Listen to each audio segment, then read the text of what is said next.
오직 주 예수 그리스도로 옷 입고 정욕을 위하여 육신의 일을 도모하지 말라. 아멘.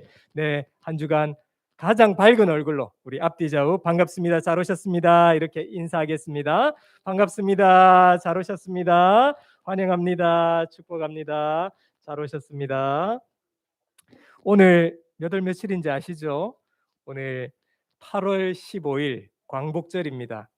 대한민국은 광복 76주년을 맞이하였습니다.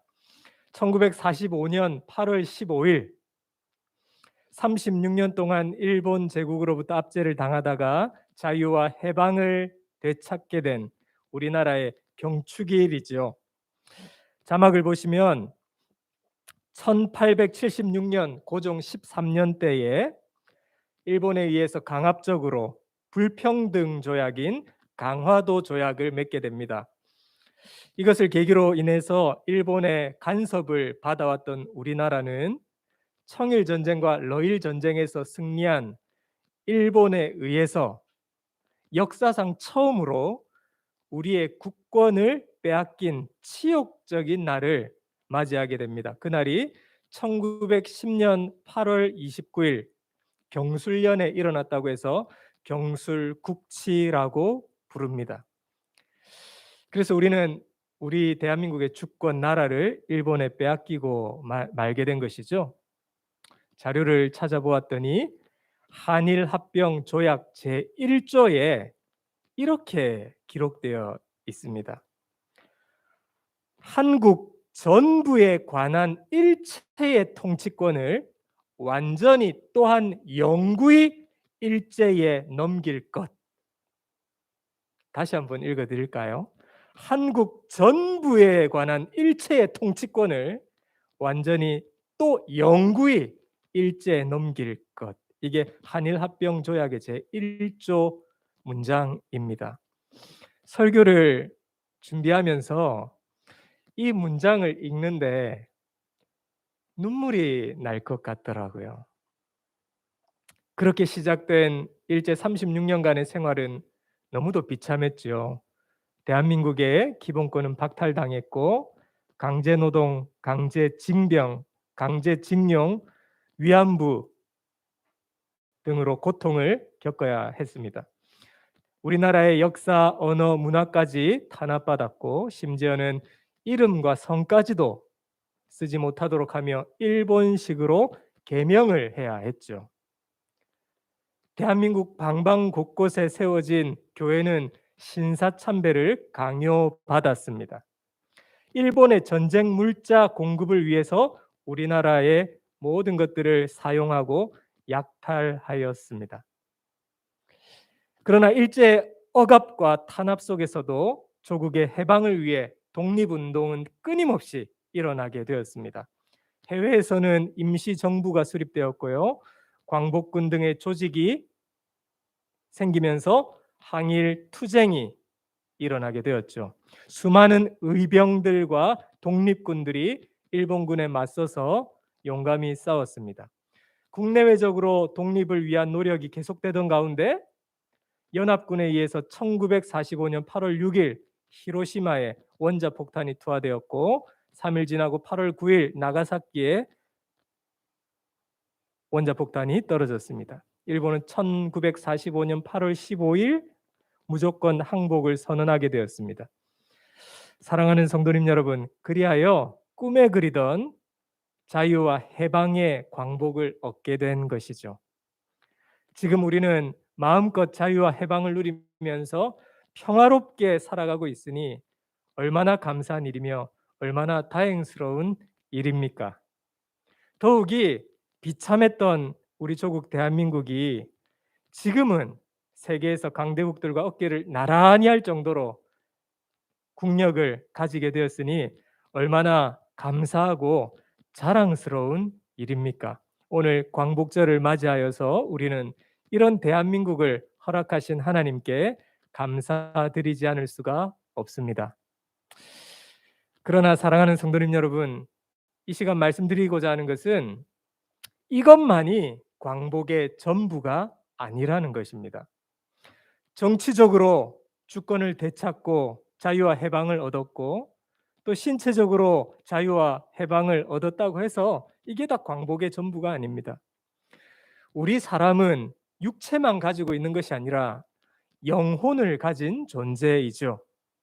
육신만 자유와 해방을 얻었다고 해서 다 되는 것이 아니라 우리의 영혼이 자유와 해방을 얻어야 합니다. 이것을 얻지 못한 사람은 진정한 의미에서 광복을 맞이한 자라고 할 수가 없습니다. 이것을 얻지 못한 사람은 아직도 억압과 압제 가운데 살아가고 있는 것입니다. 오늘 설교의 제목이 진정한 의미의 광복인데요. 한번 저를 따라 하실까요? 진정한 의미의 광복. 네, 오늘 본문이 로마서 13장 11절에서 14절인데요. 오늘 본문은 굉장히 유명한 에피소드가 있습니다. 기독교 역사상 사도 바울 이후에 가장 영향력을 끼친 인물이라고 한다면 성 어거스틴이라고 할 수가 있습니다. 그분이 회개하고 새 사람이 되게 했던 말씀이 오늘 로마서 13장 본문입니다. 어거스틴은 젊은 시절 이단에 빠져 있었습니다. 그리고 방탕하게 생활을 했습니다. 그러다가 좋은 스승을 만나서 다시금 성경을 붙잡게 되었는데 그때 어거스틴에게 큰 변화를 가져오게 했던 말씀이 오늘 설교의 본문입니다.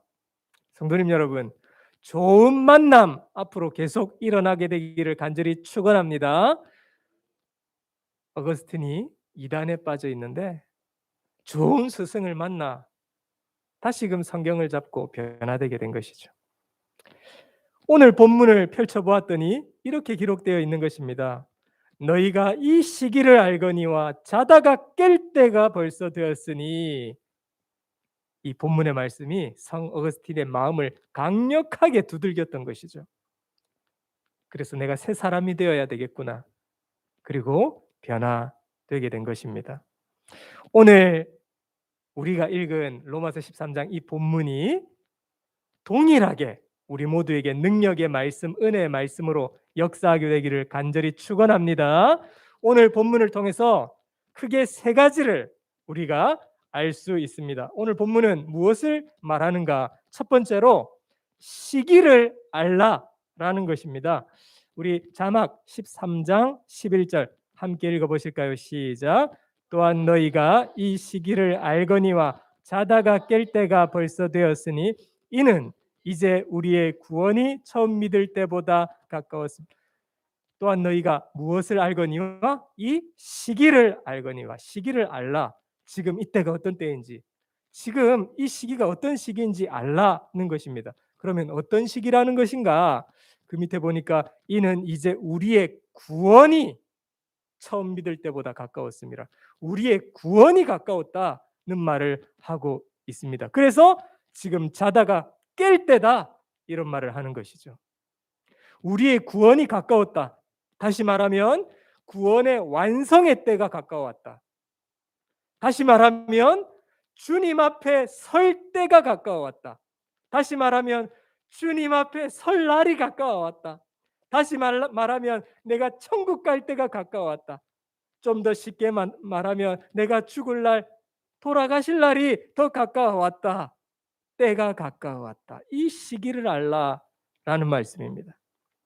사랑하는 성도님 여러분, 우리는 우리의 시기를 알고 자다가 깰 때인 줄을 알고 주님 앞에 설 때가 가까이 오고 있는 줄을 알고 이 땅에서 내가 살 수 있는 시간이 제한되어 있다는 것을 알고 그때가 가까이 온 줄 알라. 이것이 오늘 본문의 말씀입니다. 그렇기에 아무렇게나 살면 안 돼 로마 성도들아, 깰 때가 되었느니라. 로마 교인들아, 그냥 되는 대로 살면 안 되느니라. 너희가 이 시기를 알거니와 자다가 깰 때가 되었으니. 성도님 여러분, 오늘 본문의 시기라는 이 단어는요, 시간을 말합니다. 그런데 헬라어 원문에 보면, 성경이 기록된 원문에 보면 이 시간이라는 단어가 카이로스라고 적혀져 있습니다. 그런데 헬라어에는 시간을 가리키는 단어가 두 개입니다. 하나는 크로노스, 하나는 카이로스. 크로노스는 어떤 시간을 말하는가? 자연적으로 흘러가는 시간. 누구에게나 24시간 주어진 시간들. 그냥 흘러가는 시간을 크로노스라고 하죠. 카이로스는 의미가 있는 시간. 나의 삶에 의미를 주는 시간. 의미 있게 사용하는 시간을 카이로스라고 말합니다. 오늘 본문은 크로노스가 아니라 카이로스라는 단어가 사용되었던 것입니다. 성도님 여러분, 그래서 이 카이로스를 알라, 이 때를 알라, 이 시기를 알라라는 것이죠. 우리는 어떻게 시간을 사용해야 할까요? 의미 없이 낭비하며 그냥 되는 대로 마음대로 살아가는 시간을 보낸다면 나는 크로노스의 시간을 보내고 있는 것입니다. 그러나 내 인생이 주님의 영광을 위해서 먹고 입고 마시고 주님과 관계하면서 세월을 보내고 있으면 나는 카이로스의 시간을 살아가고 있는 것이죠. 오늘 본문에서 하나님께서 말씀하시는 것이 무엇입니까? 이제는 정신없이 잠만 자고 있지 말고 정신을 차리고 자다가 깰 때가 되었느니라. 크로노스에서 깨어나서 카이로스의 시간을 살아라. 크로노스의 인생이 되지 말고 카이로스 인생이 되어라. 오늘 성경은 말씀하고 있습니다.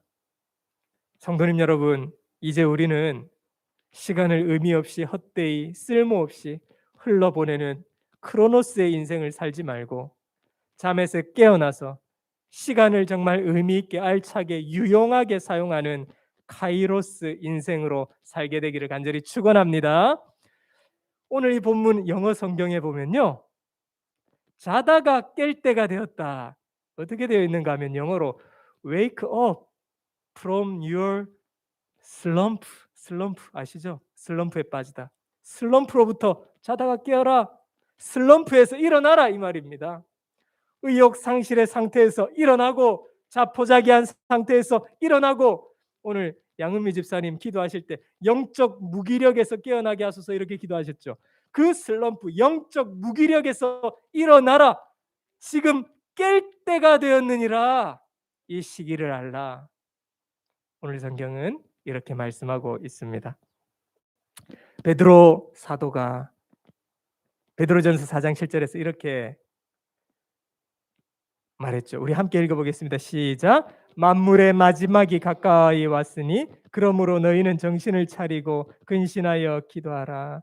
만물의 마지막이 가까웠으니, 본질적으로는 그 당시 주님이 오실 날을 말하죠. 만물의 마지막. 그러나 개인적으로 우리가 이 땅을 살면서 한계를 지니고 살아가는 우리들에게 찾아온 죽음을 의미하기도 하고요. 또 주님이 다시 오심을 의미하기도 합니다. 이 시기를 알라는 것이죠. 때가 있다는 것입니다. 한계가 있다는 것이죠. 영원히 살지 않는다는 것입니다. 이 땅에서 말입니다. 할 수 있을 때가 있다는 것입니다. 하고 싶어도 할 수 없는 날이 온다는 것입니다. 섬길 때가 있다는 것이죠. 섬기고 싶어도 섬길 수 없는 날, 예배를 드리고 싶어도 드릴 수 없는 날이 온다는 것이죠. 그것이다. 이 시기를 알라. 시간이라는 제한에 갇혀 있는 우리는 유한한 존재이니라. 그래서 자다가 이제 깰 때가 되었다. 이 시기를 알라. 이렇게 말씀하고 있습니다. 죄의 잠에서 깨어나고 영적인 잠에서 우리는 깰 때가 되었습니다. 우리 한번 이렇게 고백해 볼까요? 깨어납시다. 깨어납시다. 어떤 목사님이 이제 돌아가시게 되었습니다. 이제 주님 앞에 딱 섰는데요. 마침 그 하나님의 심판대 앞에 이 무섭게 막 운전을 총알처럼 운전하는 총알 택시 기사도 함께 서게 되었다는 겁니다. 목사님 서고 총알 택시 기사 서고. 그랬더니 하나님께서 이 총알 택시 기사에게 많은 상을 주시면서 칭찬을 하시는 것이었습니다. 아이, 총알 택시 기사가 저렇게 칭찬받았으니 나는 얼마나 큰 칭찬을 하실까, 이 목사님이 기대를 하고 있는데 그런데 이 목사님에게는 아무런 칭찬도 해주시지 않은 것이죠. 목사님이 섭섭함이 생겼습니다. 아이고 하나님, 저 총알 택시 기사는 승객들을 얼마나 불안하게 하였습니까? 그런데 저는 목사 아닙니까? 사람들에게 하나님 말씀 전하고 가르치고 봉사를 많이 했는데 저 칭찬 안 해주십니까? 그러자 하나님께서 말씀하셨습니다.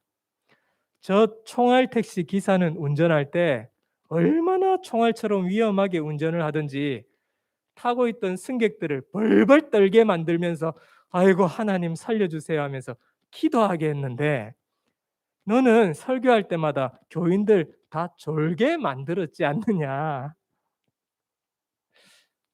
성도님 여러분, 깨어나시기 바랍니다.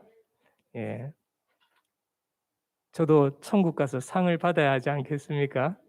근데 오늘은 조시는 분이 아무도 안 계시네요. 예. 평소에 조시는 분이 한 분 정도는 계셔서 네. 이런 에피소드를 전했는데요. 우리 앞뒤자와 한번 이렇게 말씀하실까요? 깨어납시다. 깨어납시다. 네, 오늘 본문은 이 시기를 알라 깨어날 때다라고 말씀하고 있습니다. 두 번째로 오늘 본문에서 가르쳐 주는 것이 있습니다. 12절 말씀 함께 읽어보겠습니다. 시작. 밤이 깊고 낮이 가까웠으니 그러므로 우리가 어둠의 일을 벗고 빛의 갑옷을 입자. 첫 번째는 이 시기를 알고 깨어나서 이제 할 일이 있는데 어둠의 일을 벗으라는 것입니다. 그렇다면 어둠의 일을 벗으라는데 어둠의 일이란 뭘까요? 그게 바로 13절에 나옵니다. 어둠의 일 우리 함께 읽어보겠습니다. 13절 시작. 낮에와 같이 단정히 행하고 방탕하거나 술 취하지 말며 음란하거나 호색하지 말며 다투거나 시기하지 말고. 이게 어두움의 일이라는 것입니다. 첫 번째로 방탕하거나 술 취하지 말고. 방탕하거나 술 취하는 것은 죄로 달려가게 하는 수레바퀴와 같습니다. 영국 속담에 술은 어떤 사람을 바보로 만들고 어떤 사람은 짐승으로 만들고 어떤 사람은 악마로 만든다. 여러분 술이 그렇게 만드는가요? 예, 이런 속담이 있다고 합니다. 성도님 여러분, 혹시 우리 가운데 술과 방탕함, 술 취함에 빠져 있는 분들은 안 계시는지요? 오늘 이 시간 하나님의 말씀을 들으십시오. 어둠의 일을 벗어버리라. 방탕과 술 취함을 벗어버리라. 또 어둠의 일은 뭘까요? 음란과 호색입니다.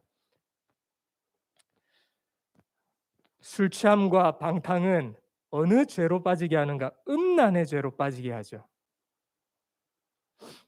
또 어둠의 일은 다투거나 시기하지 말고 이렇게 되어 있습니다.